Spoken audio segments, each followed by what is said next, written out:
installation illégale. Donc on a désavoué son patron, le ministre de la Justice. On a aussi appris à l'époque, ça fait quelques mois, que certaines cours d'appel avaient réhabilité certaines listes de Yewwi qui étaient rejetées par des préfets. Chaque fois que des juges sénégalais rendent des décisions en faveur de l'opposition, oui, nous avons gagné, nous avons gagné. Mais chaque fois qu'il y a des mesures qui frappent les opposants, oui, il y a complot.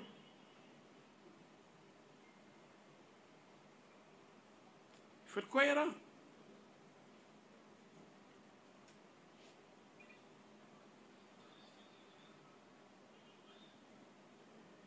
Mais en disant que il ne va plus signer au premier cabinet, donc le cabinet d'instruction du doyen des juges de Dakar, Sonko a signé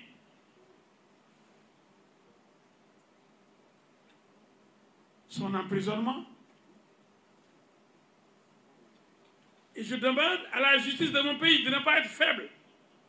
Sonko n'est pas au-dessus de la loi. Qu'est-ce que dit la loi? Qu'une personne inculpée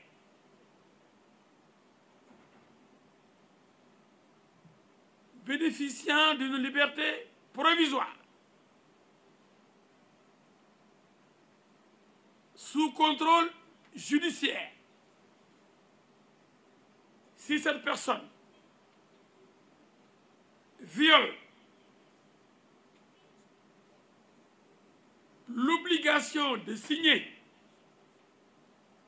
donc viole le contrôle judiciaire, elle voit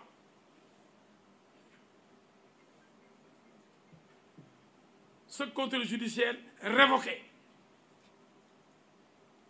Et si le juge révoque le contrôle judiciaire, la suite, c'est le mandat de dépôt. C'est la loi.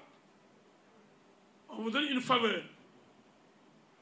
Le fils de Cheikh Yérim Seck, il est actuellement en prison pour une accusation de viol.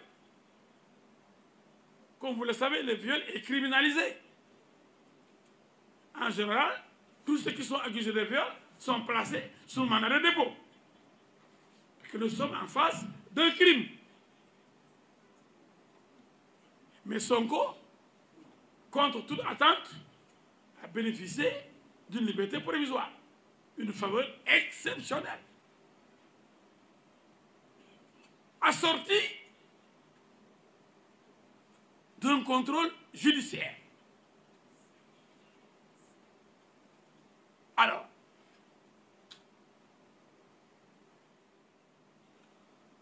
il oublie l'avantage, la faveur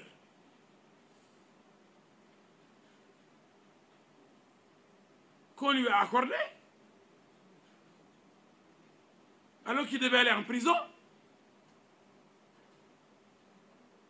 Sonko maintenant défie le juge, il le défie. Il viole l'obligation de signer. Tous les 15 jours, le registre des contrôles judiciaires.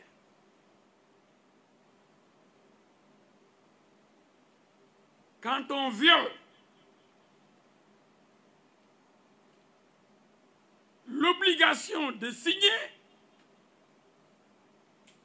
donc quand on viole le contrôle judiciaire, immédiatement on est envoyé en prison. C'est la loi.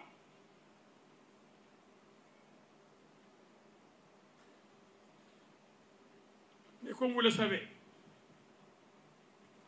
l'ignorance transforme l'or en plomb.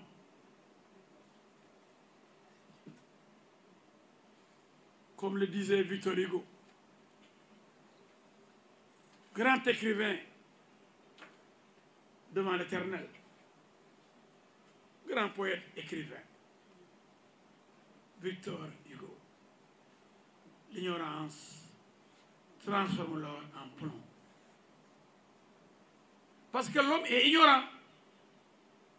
Les gens qui le prennent pour un Dieu ne peut pas être ignorant. Vous, je m'adresse aux talibés de Sonko, aux esclaves de Sonko, aux chiens qui aboient de Sonko.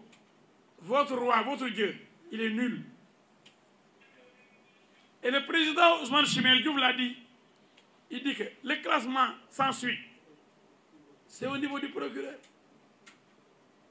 Quand le dossier dépasse le procureur, il va chez le juge d'instruction, on ne peut plus parler de classement sans suite. Sonko parle de classement sans suite. De non-lieu. Il mélange tout.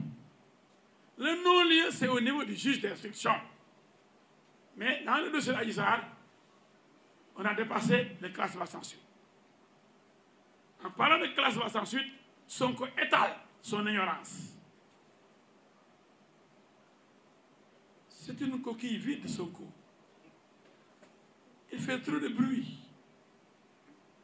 Parce qu'il ne connaît rien que le mensonge et la manipulation. Et rien d'autre. Il ne connaît que ça.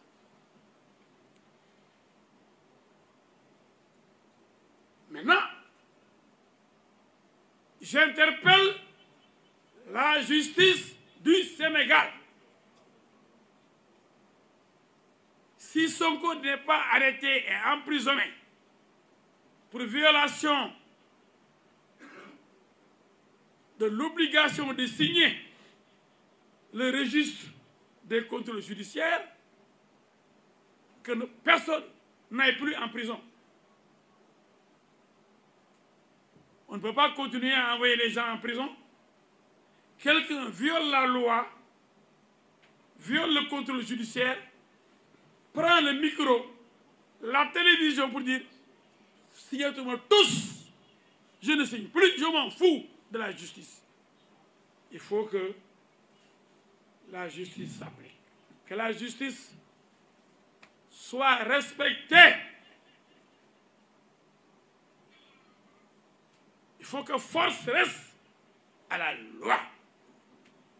Si la justice fait preuve de faiblesse, ce sera une faiblesse coupable et un précédent dangereux. Aujourd'hui, au moment où je vous parle, Sonko aurait dû se retrouver à Rebeuss, à la prison de Rebeuss. Depuis que le juge s'est rendu compte qu'il ne signe plus, il aurait dû envoyer le chercher pour l'envoyer immédiatement en prison. C'est ça, c'est la loi qui le dit. Il n'est pas libre de faire ce qu'il veut. Il est sous contrôle judiciaire. Il fait ce que le juge lui demande de faire. S'il ne le fait pas, comme il le dit, c'est la prison qui le reçoit. L'hôtel 0 étoile de Rebeuss. Je veux informer les Sénégalais. Parce que l'homme est dangereux et il est entouré d'une équipe de manipulateurs qui occupent les médias pour le présenter comme une victime d'un complot. Quelqu'un qu'on doit abattre. Quelqu'un qui n'est rien du tout. Qui ne peut pas être chef de village. Même si les maires de Ziguinchor, on connaît. Ziguinchor, c'est particulier. J'aime bien Ziguinchor. Mais il y a toujours des rebelles à Ziguinchor. Non, vous avez vu Salif Sadio? Le jour de la proclamation de la victoire de son ami rebelle, il a montré sa force. On a arrêté des militaires sénégalais. On a humilié des gens de l'armée. Même Sadio Mané, footballeur, a demandé à Salif Sadio, s'il vous plaît, libérez les militaires. Tout le monde l'a demandé, sauf Sonko. Parce que Sonko est pire que Salif Sadio. Peut-être Salif Sadio même lui peut avoir des sentiments tuuti de yërmande. Sonko n'a pas de sentiment de yërmande, pas de sentiment envers ses concitoyens. Il fait tuer et il dit non, 14 morts, non. La deuxième vague sera plus dévastatrice. Hey, ouais. 14 morts, c'est peu pour Sonko. Hey, les criminels, bandit criminel, le bandit Sonko, regardez ce qu'il dit. 14 morts pour un bandit, ça ne suffit pas. J'avertis, la deuxième vague sera plus dévastatrice. Ah, c'est pas moi qui l'ai montré, c'est le criminel qui n'est pas encore content. Les 14 morts là, c'est peu pour lui. Il veut voir, comme Poutine, des milliers d'Ukrainiens mourir dans les rues de Kiev et autres. Sonko est pire que Poutine. Il n'aime que la guerre. C'est qu'il n'a pas encore les moyens de Poutine. S'il avait les moyens de Poutine, il aurait exterminé le monde entier. Il aurait déclaré la guerre mondiale. Voilà un fou comme Sonko, avec les Guy Marius Sagna et autres, et les insulteurs là, qui veulent diriger le Sénégal de demain. Non! Des fous, des drogués, des rebelles, des insulteurs, quand je les vois défiler, le Sénégal là, mon neex, ñii, qui ils vont voir Sëñ Mountakha Mbacké il faut des tours. Sëñ bi dafa yaatu ku ñëw mu recevoir la ñëpp la fi nekkal ndey seex la xam nga ndey seex day recevoir ay dof ay bandi ñu baax ay wàlliw ku ñëw rek ndey seex